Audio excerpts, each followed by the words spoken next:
Hello दोस्तों, स्वागत है आपका आपके अपने इस चैनल नवदीप एजुकेशन में।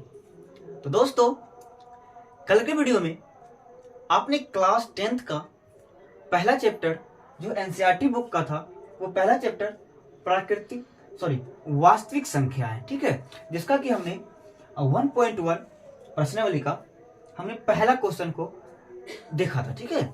और आज हम उसी उसी वीडियो को आगे बढ़ाते हुए हमने दूसरा और तीसरा क्वेश्चन इस वीडियो में देखने वाले हैं, ठीक है। तो हम दूसरा क्वेश्चन को अगर देखें दोस्त, तो दूसरा क्वेश्चन है, कह रहा है कि दर्शाइए कि कोई भी धनात्मक विषम पूर्णांक 6q प्लस आर या 6q प्लस 3 या 6q प्लस 5 के रूप में होता है, जहां q क्या है, कोई पूर्णांक है, ठीक है। तो ये सवाल हमें क्या करना है, बनाना है, ठीक है। तो चलिए, अगर हम हल करें तो सबसे पहले हम क्या करेंगे, इसमें मानते हैं, ठीक है। कह रहा है कि हम अगर माने, कह रहा है कि माना कि ए और बी, क्या मानते हैं इसको, ए और बी क्या मानेंगे, कोई धनात्मक पूर्णांक है, क्या मानेंगे, ए और बी कोई धनात्मक पूर्णांक मान लेते हैं, ठीक है। ए और बी कोई धनात्मक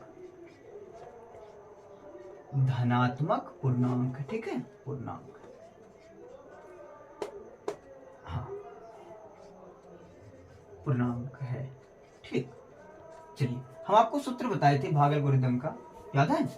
भाग एल्गोरिथम का सूत्र क्या था, ए बराबर बी क्यू प्लस आर, और इसमें कंडीशन क्या था दोस्त, जहां 0 से बड़ा या फिर बराबर क्या होना चाहिए, आर होना चाहिए, और आर से बड़ा हमेशा बी होना चाहिए, ठीक है। तो देखिए, ध्यान दीजिएगा, इसमें आप एक चीज ध्यान दीजिएगा, यहां पर इसको देखिए, ठीक है। इसमें आप देखिएगा कि क्या आपको ये सूत्र दिख रहा है, क्या 6q प्लस ए और यहाँ पे बी क्यू प्लस आर, तो ये आर हो गया, ये क्यू तो है ही, ठीक है, और 6 क्या है, बी का मान हो गया, ठीक है। तो अब अगर हम b बराबर 6 रखते हैं, b बराबर क्या रखेंगे, 6 बराबर है, ठीक है। तो इसको हम क्या करते हैं, b बराबर 6 रखने पर, ठीक है, समझ में आ रहा है, b बराबर 6 रखने पर, ठीक है। यहां तक क्लियर है, कोई दिक्कत। चलिए, अब हमको ये भी देखिएगा, आप यहां पर कंडीशन को एक बार ध्यान दीजिएगा। कंडीशन में क्या है कि 0 से बड़ा या बराबर क्या होता है, हमेशा r होता है, और r से बड़ा b होता है। तो देखिए, ध्यान दीजिएगा दोस्त, अगर b से बड़ा b से छोटा क्या होना चाहिए, r होना चाहिए। अगर b 6 के बराबर है तो r हमेशा क्या होगा, इससे छोटा होगा, ठीक है, क्या होगा, इससे छोटा होगा। तो r का मान हम क्या करते हैं, r का मान हम क्या सब रख सकते हैं, 6 से छोटा। तो 6 से छोटा कौन कौन होता है, 1 2 3 4 और 5, ठीक है। यहां तक समझ में आया, कोई दिक्कत किसी को, हाँ। तो यहां ध्यान दीजिएगा, हमें क्या कहा है, आप ये भी देख सकते हो, ठीक है। चलिए, तो यहां ध्यान दीजिएगा, क्या बोला इसमें कि विषम पूर्णांक का बात किया, इसमें क्या बोला है, विषम पूर्णांक। तो आप इसमें क्या सब विषम देख रहे हैं, 1 3 और 5, ये तीनों क्या है, विषम संख्या है। तो हम इसके ऊपर बात करेंगे, ठीक है। तो लिखना पड़ेगा यहां, विषम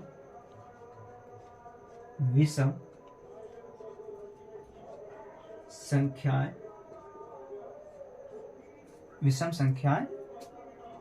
पर बात कर रहे हैं, विचार कर रहे हैं, वो ही चल सकता है, विचार करने पर, ठीक है। तो यहां क्या हो जाएगा, विषम संख्या पर हम विचार करेंगे, ठीक है। तो विषम संख्या पर विचार करते हैं, ध्यान दीजिएगा, यहां लिखते हैं a बराबर बी क्यू प्लस आर, यहां तक क्लियर है। तो चलिए, ध्यान दीजिएगा, यहां पर b का मान क्या है, 6, और q और r का मान हम विषम संख्या रखे हैं ना, विषम संख्या, तो हमें क्या रखना पड़ेगा, 1 पहले रखते हैं, ठीक, 1 रखे, हाँ, इस तरह से। फिर अब इसका 1 के बाद 3 प्लस 3 और फिर 6 क्यूब प्लस 5। ठीक है, यहां तक क्लियर है।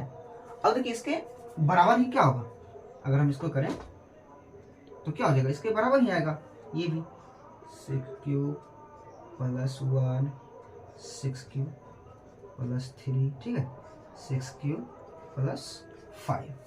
कोई दिक्कत, ये सब बराबर है। ठीक है, तो अब हम इसको लिख सकते हैं, यहां पर ये सब बराबर है ना। तो चलिए बीच में हम बराबर का निशान दे देते हैं, कोई दिक्कत नहीं है। ठीक है, तो यहां पे लिख सकते हैं अतः कोई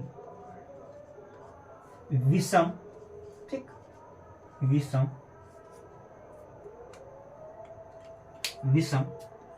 धनात्मक पूर्णांक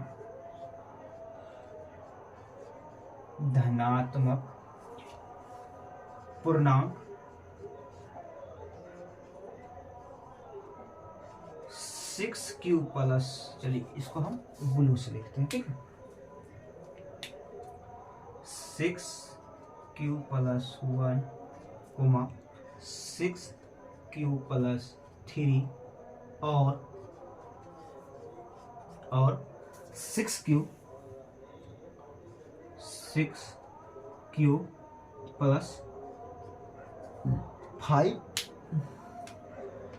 के रूप में होगा। समझ गए, ये हो गया आपका, समझ गए ना। ये आपका पहला क्वेश्चन, सॉरी दूसरा क्वेश्चन यही खत्म होता है। ठीक है, अब हम तीसरे क्वेश्चन को देखते हैं। तो दोस्त अब हम तीसरा क्वेश्चन देखेंगे। तीसरा क्वेश्चन आपके चैप्टर का है कि किसी परेड में 616 सदस्यों वाली एक सेना की टुकड़ी को 32 सदस्यों वाली एक आर्मी बैंड के पीछे क्या करना है, मार्च करना है। मार्च समझते हैं ना, जो कि हम परेड करवाते हैं। ठीक है, वही करा कि मार्च करना है ताकि दोनों समूहों को समान संख्या वाले स्तंभों में मार्च करना है। कहा कि इन दोनों समूहों को क्या करना है, एक समान, यानी कि दोनों जो स्तंभ है उसमें क्या करना है कि सबको बराबर बराबर संख्या में बांट लेना है। समझ गए ना। तो जैसे कि अगर इसमें जितना होगा उतना उसमें आगे वाला में रखना पड़ेगा। समझ गए ना। तो करें कि दोनों स्तंभ समान संख्या वाले स्तंभ में मार्च करना कि सब जितना भी रो होगा उस रो में सबको समान रखना है। समझ गए ना। एक लाइन में जितना बंदा होगा उसे उतना ही बंदा क्या करना पड़ेगा, दूसरे टुकड़ी में भी, दूसरे लाइन में भी रखना पड़ेगा। समझ गए ना। तो वही कह रहा है कि मार्च करना है, तो कह रहा है कि उन स्तंभों की अधिकतम संख्या क्या होगी। तो कह रहा है कि अगर सबको हम बराबर संख्या में बांट दें एक स्तंभ में तो कितना स्तंभ बनेगा। समझ गए ना। तो ऐसा हमें कहा है। तो आप ध्यान दीजिएगा दोस्त, हम अगर इसका मौसू कर दें तो क्या हो सकता है, यह हमें सवाल बन जाएगा। इससे अगर इसको हम ए मान लें और इसको हम बी मान लें तो मेरा सवाल क्या हो जाएगा, बन जाएगा। तो हम क्या करते हैं, अगर आप इसमें कहा नहीं गया कि आप किस तरह से बनाएंगे, ये सीधा सीधा समझिए कि मौसो है। क्या है, मौसो है। अगर हम इसमें अगर मौसो कर देते हैं तो आराम से आपका आंसर निकल जाएगा। ठीक है, तो इसमें कहा नहीं गया कि आप किस विधि से मौसो करें, आपको सिर्फ अगर हम यूक्लिड विभाजन पढ़े हैं तो यूक्लिड विभाजन से कर लेते हैं। ठीक है, तो इसका सूत्र आपको पता ही है यूक्लिड विभाजन का, ए बराबर बी क्यू प्लस आर। ठीक है, और जहां 0 से बड़ा या बराबर क्या होना चाहिए, आर, और इससे बड़ा बी होना चाहिए। ठीक, क्लियर यहां तक, ओके। चलिए अब हम 616 को क्या मानते हैं, ए मान लेते हैं। ए बराबर 616। ठीक है, इतना सदस्य है। और दूसरे में कितना है, तो क्या इसको, हाँ बी बराबर 32। ठीक, यहाँ तक क्लियर है। चलिए अब हम इसका क्या करते हैं, मौसम पहले अगर हम करना इधर पहले मौसम कर लेते हैं 616, तो एक बार में 32। ठीक है, तो 9 2 और 6, तो कितने बार में, 8 बार में अगर करें तो 8 दूनी 16, 24 25 26, ये तो कम हो जाएगा। 8 दूनी 16 है, पड़ती है 24 25, तो ये कम हो जाता है। अब और करिए 18 27 1 28, ये हो सकता है नहीं। तो चलिए ध्यान दीजिए 8 1 नहीं, ये भी नहीं होगा। चलिए यहाँ तक क्लियर। अब हम क्या करते हैं, इसको नीचे 32 4 बार में 32 खत्म, ठीक है।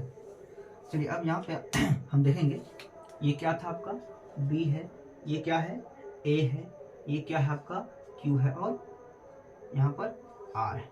फिर इसको हम B मानेंगे, A हो जाएगा आपका, Q हो जाएगा और R। क्लियर। चलिए अब हम इसको बैठाते हैं इसी सूत्र पे, ठीक। तो A बराबर क्या है 616, ठीक, बराबर 32 गुना 19 और प्लस 8, ठीक है। चलिए अब फिर क्या करना पड़ेगा, 32 को आगे लाना पड़ेगा, बराबर 8 गुना 4 प्लस 0। क्या हो गया यहाँ पे आर का मान 0 हो गया, इसलिए क्या हो जाएगा 900 बराबर 8। ये क्या हो गया आपका राइट आंसर। इस वीडियो में आज हम मात्र 2 ही क्वेश्चन को देखेंगे। इससे अगले वाले वीडियो में 4 और 5 का क्या करेंगे, हम वीडियो को देखेंगे, ठीक है। उस वीडियो में आपका 4 और 5 नंबर का क्वेश्चन रहेगा, ठीक है। तो चलिए आज के लिए बस इतना ही, मिलते हैं अगले वीडियो में। अगर ये आपको वीडियो अच्छा लगता है तो इस चैनल को सब्सक्राइब करें और साथ ही इस वीडियो को लाइक करें, ठीक है। और अगले टॉपिक अगर आपको कुछ ज़रूरत है जो कि आपको समझ में नहीं आ रहा है तो उसे कमेंट में जरूर लिख दें, ठीक है, ताकि हम आपको दूसरे वीडियो में फिर से इसको समझा सके अच्छे तरीके से, समझ गए। तो मिलते हैं नेक्स्ट वीडियो में। जय हिंद, जय भारत।